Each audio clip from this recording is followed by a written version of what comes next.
दर्शक हो नमस्कार, शुभ सकाळ। आज 20 ऑगस्ट रोजी सकाळी 6 वाजताची उजनी अपडेट आपण या व्हिडिओच्या माध्यमातून पाहणार आहोत। दर्शक हो, पुणे जिल्ह्यामध्ये तसेच सातारा जिल्ह्यामध्ये जोरदार पाऊस पडत असल्यामुळे वीर आणि उजनी धरणातून हा विसर्ग सोडण्यास कालपासून सुरुवात झाली आहे।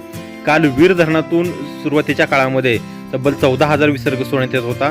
नंतर तो विसर्ग हा 23,000 वरती करण्यात गेला।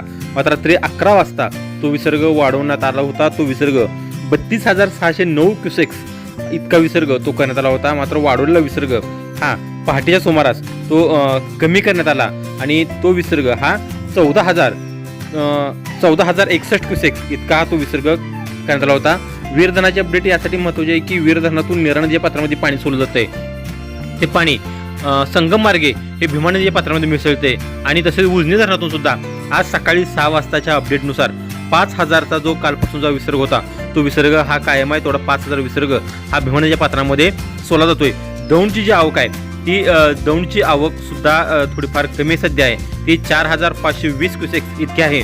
मात्र पुणे जिल्ह्यामध्ये तसेच धरणपाणलोट क्षेत्रामध्ये पावसाची जोरदार हजेरी सुरू आहे, त्यामुळे कदाचित हा विसर्ग वाढू शकतो। त्यामुळे आज धरणाची सकाळची अपडेट आपण पाहिली तर धरण 103.12% इतकं धरण भरलंय आणि इतर जे बोगद्यासाठी असेल, सिनामाडा काढण्यासाठी असेल, मेन कालव्याला असेल, वीज निर्मितीसाठी असेल, तो विसर्ग हा उजनी धरणातून हा सुरूच आहे। तसेच सह्याद्री घाट माथ्यावरती कालपासून जोरदार पर्जन्यवृष्टी सुरू होते, त्यामुळे भीमा नदीवरची जे काही धरणं आहेत ते सर्व धरणं भरली आहेत।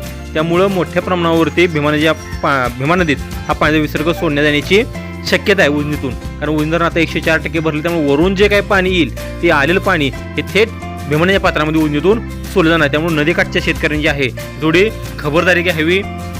जी ऊस असेल, केळी असेल या पिकाची लागवड करण्याची घाई सध्या तरी करू नये असे आव्हान या ठिकाणी शेतकऱ्यांना करण्यात येत आहेत। उजनीच्या ज्या काही अपडेट आहेत त्या अपडेट पाहण्यासाठी तुम्ही आमच्या चॅनल लाईक करा, शेअर करा आणि सबस्क्राईब करा।